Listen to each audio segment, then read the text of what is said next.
Bertemu kembali rentasan berita edisi 734 bersama saya Zawazi Yusof dan antara paparan utama.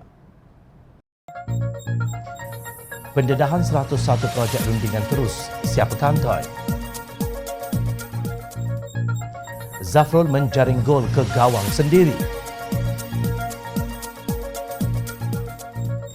Menteri langgar SOP COVID-19 tak perlu dibela. Isu rundingan terus, siapa yang terlonting?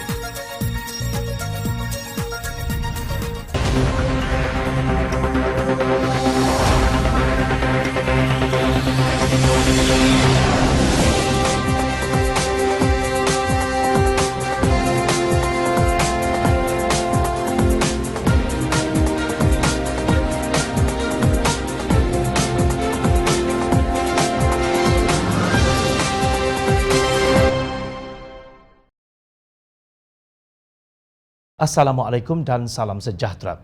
Tahniah kepada Menteri Keuangan Tengku Datuk Seri Zafrul Abdul Aziz atas pendedahan senarai 101 projek yang kononnya diluluskan oleh Lim Guan Eng bernilai 6.6 bilion ringgit. Lalu berkokoklah segala walaun di suratan negara seolah-olah sudah tercapai kemenangan tanpa menyedari ekor bergelumang tahi. Jom kita rentas apa ada pada senarai 101 projek rundingan terus tersebut. Mula-mula kita lihat projek menaik taraf kemudahan infrastruktur landasan berkembang elektrik di Lembah Kelang Fasa 2 yang bernilai 4.475 bilion ringgit. Inilah projek yang didakwa diluluskan Kementerian Pengangkutan semasa pentadbiran Pakatan Harapan dan nilai projeknya paling tinggi. Bekas Menteri Pengangkutan Anthony Loke Siu Fok menjelaskan fakta berhubung projek tersebut dalam Facebook beliau. Projek ini telah diluluskan oleh Kerajaan Barisan Nasional terdahulu secara rundingan terus dan surat setuju terima telah dikeluarkan pada 4 April 2018, sehari sebelum pembubaran Parlimen. Kepada syarikat Daya Maju LTAT dengan bernilai 5.26 bilion ringgit, jelas Anthony. Beliau berkata selepas Pakatan Harapan mengambil alih kerajaan, Kabinet memutuskan pada 19 September 2018 untuk membatalkan kontrak berkenaan. Selepas surat pembatalan dikeluarkan oleh Kementerian Pengangkutan, syarikat Daya Maju LTAT telah berkali-kali merayu kepada kerajaan termasuk rayuan kepada Yang Amat Berhormat Perdana Menteri untuk menyambung semula kontrak tersebut, kata Setiausaha Organisasi DAP itu. Beliau menjelaskan beberapa siri rundingan telah diadakan untuk mengurangkan kos projek berkenaan. Syarikat tersebut akhirnya bersetuju untuk mengurangkan kos projek sebanyak 15% daripada kos asal. Maka saya mewakili Kementerian Pengangkutan pun membentangkan perkara ini kepada Kabinet pada 5 Julai 2019 melalui Memorandum Jemaah Menteri MJM dan mencadangkan beberapa option untuk diputuskan oleh Kabinet.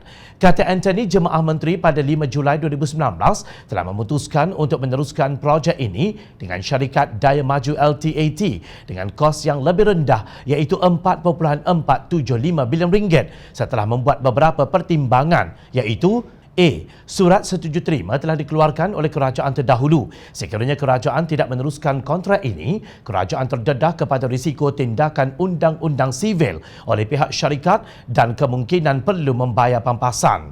B. Penjimatan sebanyak 15% adalah hampir 800 juta ringgit tanpa menjejaskan komponen-komponen kritikal dalam projek berkenaan. C. Syarakat ini merupakan usaha sama antara Daya Maju dengan Lembaga Tabung Angkatan Tentera. Ini bermaksud para pesara tentera ada kepentingan dalam projek ini. Dan D. Syarakat ini sedang melaksanakan projek naik taraf landasan berkembang Lembah Kelang Fasa 1. Mesin dan peralatan telah dilaburkan untuk menyiapkan keseluruhan projek ini. Atas rundingan semula, kerajaan telah menjimatkan sebanyak 800 juta ringgit. Beliau kemudian menyerahkan kepada orang ramai untuk membuat kesimpulan. Semasa mendedahkan senarai tersebut, Tengku Zafrul berkata rundingan terus itu memang dibenarkan. Secara tidak sengaja, Tengku Zafrul telah membersihkan nama Lim Guan Eng daripada segala tuduhan oleh PAS dan UMNO bahawa beliau menyeleweng selama memegang jawatan sebagai Menteri Keuangan Pakatan Harapan. Persoalan jika rundingan terus memang dibenarkan, apa niat Tengku Zafrul membuat pendedahan tersebut sedangkan beliau tentu maklum bahawa para pengkhianat yang kini dalam Perikatan Nasional telah turut sama mengambil bahagian di dalam membuat keputusan berkenaan. Seperti kata Ahli Parlimen Amanah Shah Alam Khalid Abdul Samad, masa yang digunakan untuk mendedahkan isu berkenaan bertepatan dengan pilihan raya Kecil Slim dan pilihan raya Negeri Sabah. UMNO Barisan Nasional tidak dapat menafikan bahawa mereka jahat, maka mereka berhujah bahawa Pakatan Harapan juga jahat seperti mereka, kata Khalid. Ianya juga di antara isu yang nak dimainkan dalam pilihan raya Kecil Slim. Ya, the timing is so curious and so sesuai sangatlah bagi mereka pasal tengah pilihan raya Kecil Slim, nak ada pilihan raya Negeri Sabah, dia nak kata we are just as bad as they were. They cannot deny that they were bad, so their line of argument is that we are just as bad as they were. Yeah, so dia orang nak kata yes we are corrupt, but so is PH. Yeah, that's the line of argument. Yeah. Semoga mereka sempat bertaubat dan meminta maaf kepada mereka yang difitnah.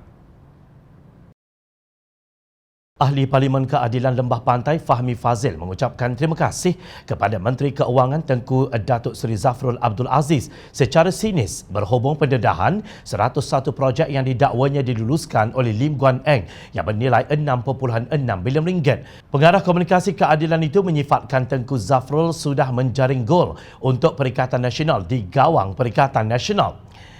Berdasarkan senarai 101 projek yang dikeluarkan, katanya banyak yang dibuat semasa pemerintahan Barisan Nasional.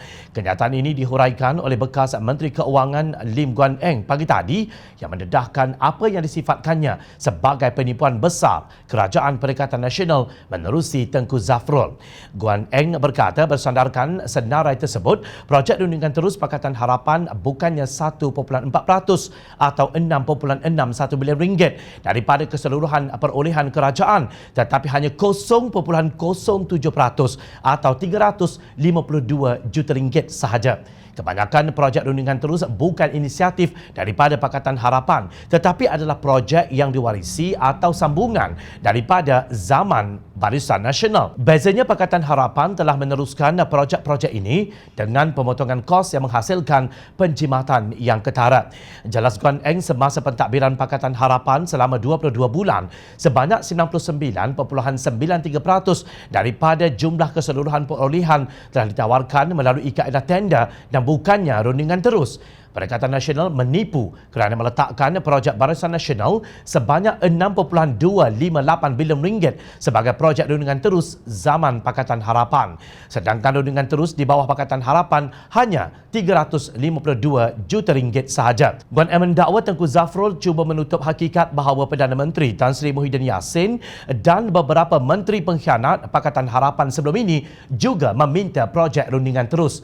Beliau berkata demikian pada sidang akhbar di luar Dewan Rakyat hari ini. Ialah usaha Menteri Kewangan untuk menutup hakikat bahawa Perdana Menteri dan menteri-menteri pengkhianat Pakatan Harapan yang kini menjadi Menteri Perikatan Nasional juga ada meminta projek rundingan terus. Guan Eng juga membacakan amaun yang diminta oleh beberapa orang menteri yang terbabit. Mereka adalah Kementerian Dalam Negeri iaitu Tan Sri Muhyiddin Yassin meminta 517.7 juta ringgit. Kementerian Perumahan dan Kerajaan Tempatan Zuraida Kamarudin meminta 170.8 juta ringgit. Kementerian Hal Ehwal Ekonomi Datuk Seri Azmin Ali pula meminta 1.2 juta ringgit dan Kementerian Pembangunan Luar Bandar Datuk Seri Rina Harun meminta 7.6 juta ringgit. Guan Eng mengakhiri kenyataan menerusi kata-kata biar fakta berbicara dengan sendirinya, berani kerana benar, amar ma'ruf nahi mungkar. Sementara itu, Ahli Parlimen Kulim Bandar Baharu Datuk Seri Saifuddin Nasution hairan apabila Zuraida Kamarudin berkata beliau tidak tahu-menahu mengenai kontrak rundingan terus di kementeriannya. Kata Saifuddin, kenyataan bahawa Zuraida mungkin tidur semasa mesyuarat kabinet mungkin benar atau beliau terlalu sibuk merancang langkah syaratan. 160 juta itu dalam pengetahuan saya, kalau 170 juta tak ada dalam pengetahuan Zuraida dan kenyataan dia baru nak menyiasat, sah dia tidur. Ya.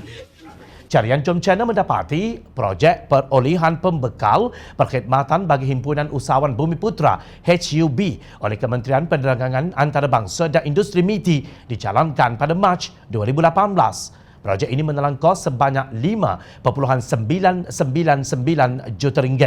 Sementara itu, projek pembekal perkhidmatan bagi Karnival Jom Niaga Wilayah Utara Olimiti juga dijalankan pada Januari 2018. Kos projek ini ialah RM999,350. Kedua-dua projek diberi secara rundingan terus kepada usaha jana sendiri yang berhad.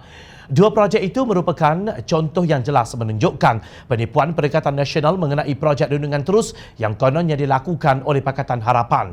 Tengku Zafrul ialah seorang banker yang diharap memiliki etika dan integriti. Amat mengecewakan jika beliau mengikut telunjuk politik toksik seperti sikap pengkhianat mandat rakyat di dalam Perikatan Nasional. Seorang Menteri Kerajaan Perikatan Nasional telah senyap-senyap keluar negara dan senyap-senyap masuk semula, bukan satu cerita dongeng. Menteri tersebut bukan keluar masuk mengikut lubang tikus. Malah beliau mendakwa pemergiannya ke Turki mendapat izin Perdana Menteri Tan Sri Muhyiddin Yassin. Namun apa yang penting bukan sama ada beliau mendapat izin Muhyiddin atau tidak, tetapi kenyataan pihak Kementerian Kesihatan Malaysia KKM mengenainya.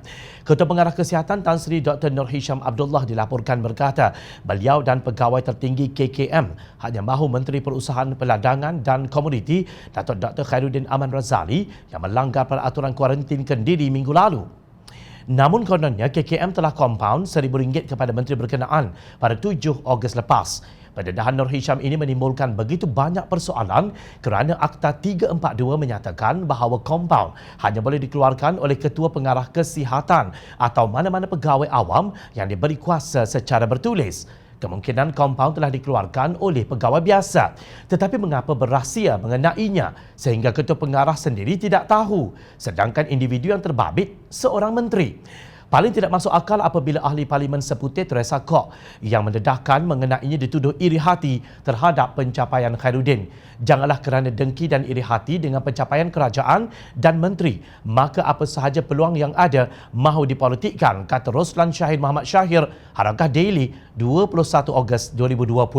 Nampaknya Setiausaha Perhubungan PAS Selangor itu cuba untuk mempertahankan Khairuddin yang jelas telah melakukan kesalahan. Sedangkan Perdana Menteri Tan Sri Muhyiddin Yassin sendiri tidak lagi mampu mempertahankan menteri berkenaan. Dalam hubungan ini, ahli Parlimen Sepang Muhammad Hanifah Maidin bertanya secara sinis, adakah YBDAP yang dedah hal tersebut dikira pengkhianat atau penyelamat? Bila YBDAP tak dedah isu ini, logiknya tahukah rakyat tentang isu ini? Daripada serangan yang ditujukan kepada Teresa, secara tersirat, jawapan persoalan Hanifah sudah terbayang, iaitu wujudnya percubaan untuk merahsiakannya. Hanifah mempersoalkan tindakan pemimpin PAS membela Khairuddin. Ini termasuk kenyataan Datuk Seri Tuan Ibrahim Tuan Man yang berkata yang penting tiada kluster Khairuddin. Hanifah bertanya sama ada pembelaan terhadap Khairuddin didorong oleh sikap asabiah. Beliau mengingatkan bahawa PAS pernah mengadakan muktamar dengan temar menggepur pemikiran asabiah. Kenyataan Hanifah ini jelas mempertikaikan kompaun RM1,000 terhadap Khairuddin, sedangkan seorang wanita tua yang berusia 72 tahun dikenakan hukuman penjara 1 hari dan denda RM8,000. Kenapa rakyat yang langgar perintah kuarantin boleh dibicara di mahkamah dan dijatuhkan hukuman oleh mahkamah, tetapi sebaliknya Menteri Government Tebuk Atap yang khianat mandat rakyat yang langgar perintah kuarantin sampai hari ini masih tidak diheret ke mahkamah? Soal Hanifah dalam kenyataan yang dikirimkan ke Jom Channel. Beliau juga dipercayai menyindir Menteri Pertahanan Datuk Seri Ismail Sabri. Logikkah Menteri Government Tebuk Atap yang khianat mandat rakyat yang selalu bagi briefing tentang isu COVID-19 dikatakan tak tahu menteri yang jaga kelapa sawit pergi dengan siapa ke Turki? Beliau juga mempertikaikan kebisuan Presiden PAS berhubung isu berkenaan. Namun undang-undang tidak wajar ada 2 darjat. Kenyataan Timbalan Pengarah Siasatan Perundangan Jabatan Siasatan Jenayah Bukit Aman, Deputy Commissioner Mio Faridalat Rash Wahid bahawa 27 laporan polis diterima mengenainya harus dipandang serius. Tindakan bermaruah yang wajar beliau lakukan sebagai seorang ustaz yang menyampaikan kerja dakwah hanya satu sahaja, iaitu letak jawatan. Kerajaan Pakatan Harapan dilondehkan sekali lagi bila mana Menteri Keuangan Datuk Seri Tengku Zafrul Tengku Abdul Aziz mendedahkan bahawa 101 projek yang menelan kos 6.61 bilion ringgit diluluskan secara runding terus oleh Kerajaan Pakatan Harapan. Lebih mengejutkan bila mana bekas Menteri Keuangan Lim Guan Eng mendakwa semua projek tersebut telah diluluskan oleh Kabinet. Kenyataan beliau telah dinafikan secara tegas oleh Menteri Perdagangan Antarabangsa dan Industri Datuk Seri Azmin Ali yang menyatakan perkara itu tidak melalui kelulusan Kabinet. Demikian tulisan Menteri Alam Sekitar yang juga Timbalan Presiden PAS Datuk Seri Tuan Ibrahim Tuan Man dalam Harakat Daily pada 25 Ogos lalu. Malah beliau mempercayai kata-kata perencana Kerajaan Tebuk Atat itu apabila menyarankan Guan Eng perlu dihadapkan kepada Jawatan Kuasa Hak dan Kebebasan kerana berbohong. Rakyat tentu terkejut dengan pendedahan tersebut kerana selama ini Pakatan Harapan melaungkan slogan tiada projek runding terus. Bahkan dalam manifesto Pakatan Harapan, semua projek akan dibuat secara tender terbuka, ujarnya.